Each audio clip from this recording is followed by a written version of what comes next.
A mother, a wife, a sister, a daughter, a doctor, a teacher, a businesswoman, and what not. We are strong, smart, and powerful women. We are the students of KLE Sacre English Medium School, Hubli. We are studying in class 9. I am Divya. We are here to raise a voice for girls and women for women empowerment. As you all know that women in our history have suffered a lot and the situation now is much better than that. Empowerment is a process that creates power in individuals in their own lives. An individual is said to be empowered when he or she accesses the opportunities such as education, profession and lifestyle without any restrictions. Women empowerment doesn't mean extra privilege. It only means equal rights in the society. Now I pass it on Aishwarya to speak about abortion. Gender equality is not only the women's issue. It's a human's issue which affects all of us. Do you know why the baby girl child is killed when she is born? Here are some reasons. Generally, parents don't want a girl baby because they have to give a big amount as a dowry at daughter's marriage. There is the faith that girls are always consumers and boys are the only producers. Thus, parents understand that son will earn money for the whole life and care the parents. However, girl will leave their family when she is married. There is a belief that the son will carry the name of the family in future. However, the girl has to carry the husband's family's name. There is a prestige issue in society for parents and grandparents to have a baby boy in the family besides having a daughter. There is a stress on the new bride of the family to give birth to a male child. So she is enforced to go for a recognition of the gender of the child and abort if girl baby. However, in 2010, government has taken certain steps to improve the condition. But this is not the over. The most cruel part of a girl's life is rape. So, to say more about it, here comes Shreya. Gender equality is not a women's issue. It is a human issue and it also affects to all of us. Have you ever thought what might a family of rape victim go through? Don't you feel we have gone through enough of this? Rape. It is a bizarre, unhuman act that destroys faith in humanity. Rape is the fourth most common crime against women in India. Aged from 12 to 34 are the highest risk years for rapes and sexual assaults. Women reported almost 34,000 rapes in 2018 in India itself. Consider the Nirbhaya, a tragic case of a 23-year-old female. She was gang raped and tortured to a hell. After 7 years of a continuous fight against this case, the 4 men were hanged in Tihar jail, which restored faith in judiciary. Not only women, but men also faces such assaults. Our country can be called as independent, but only when we are able to go out without any fear. Teens and even aged are assaulted to death.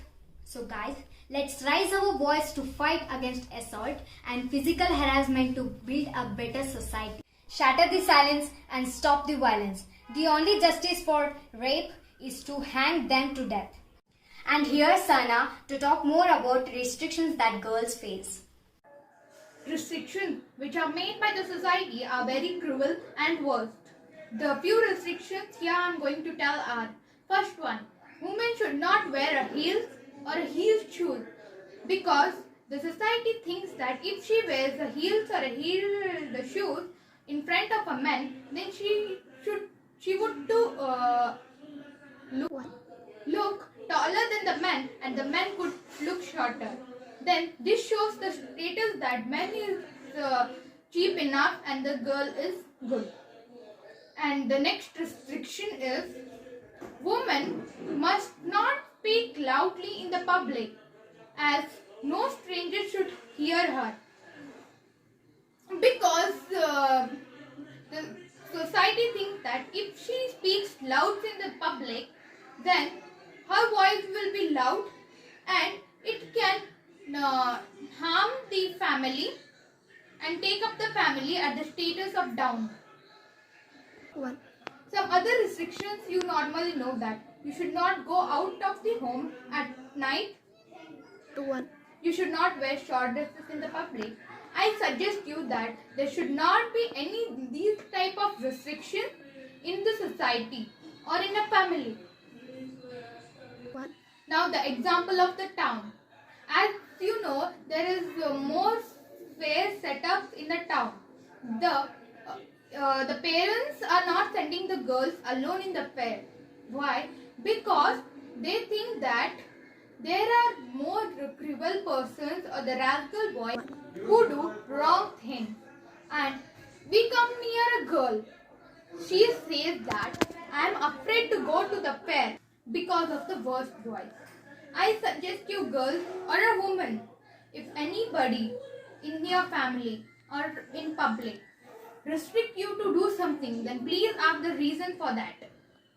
Lastly, I quote, a woman who brings to the table is not afraid to eat it alone. I unquote. Women should not appear in the street without a blood relative. This is further told by Ambika. Gender equality is not a woman's issue. It is a human issue. It affects to all of us. A rapist, a criminal, a drunk person can enter a temple. Then why can't a girl on period enter a temple? Do you all know what are the problems she undergoes during this period of time? Some people having old minds think that she should sit aside and she should not mingle with her family members for 5 days. She is not allowed to enter the temple. She is treated as she is impure. She goes through the worst pain ever. So let's control this. We need to have conversations and start talking about what has always been a woman issue. Our lack of open discussion has created a very lonely and troubling problem. And all the girls and women are experiencing menstruation stigma in India. Education is key. Menstruation stigma still exists today in India. A young girl or woman is told not to touch anything while menstruating, as it is believed that it could pollute the holy land. Due to menstruation stigma or period shame, even if a girl is courageous and confident and attends school, she has a difficult time and concentrating on classroom materials is difficult for her. Why can't a girl on period visit a temple? If Mahayagna can be performed by a woman menstruating, then there can be no ban on the temple entry of a woman during her regular periods. Menstruation is a natural biological process that need not to be considered as an impurity. Women visit temple not to conduct pujas, but to participate in the pujas and offer prayers. She bleeds, she is unsafe, she is untouchable. Her menstrual blood is impure. The irony is, it is the same blood that piles up in this different body to hold it for 9 long months. Breaking the silence, end the silence, no shame periods. As you all know, marriage is the turning point of someone's life. To share information, here comes Purti. Gender equality is not a woman's issue. It is a human's issue which affects all of us. Why a girl is forced into get a marry whom she don't like? Why there is no equality in between a girl and a boy? Why can't a girl finish her education and get a proper job and then get into a marry while a boy can do it? Why there is no equality in between them? Anything which is done forcefully have a negative impact and an adverse which affects not only one, which affects every girl and a woman.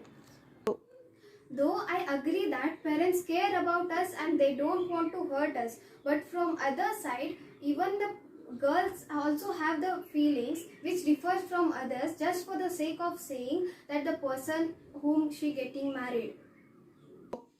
Let me tell you that if you are forced into a marriage, nor you will be happy with that person, nor the person who is married with you will be happy, nor the parents who forced you to get into a marriage will be happy.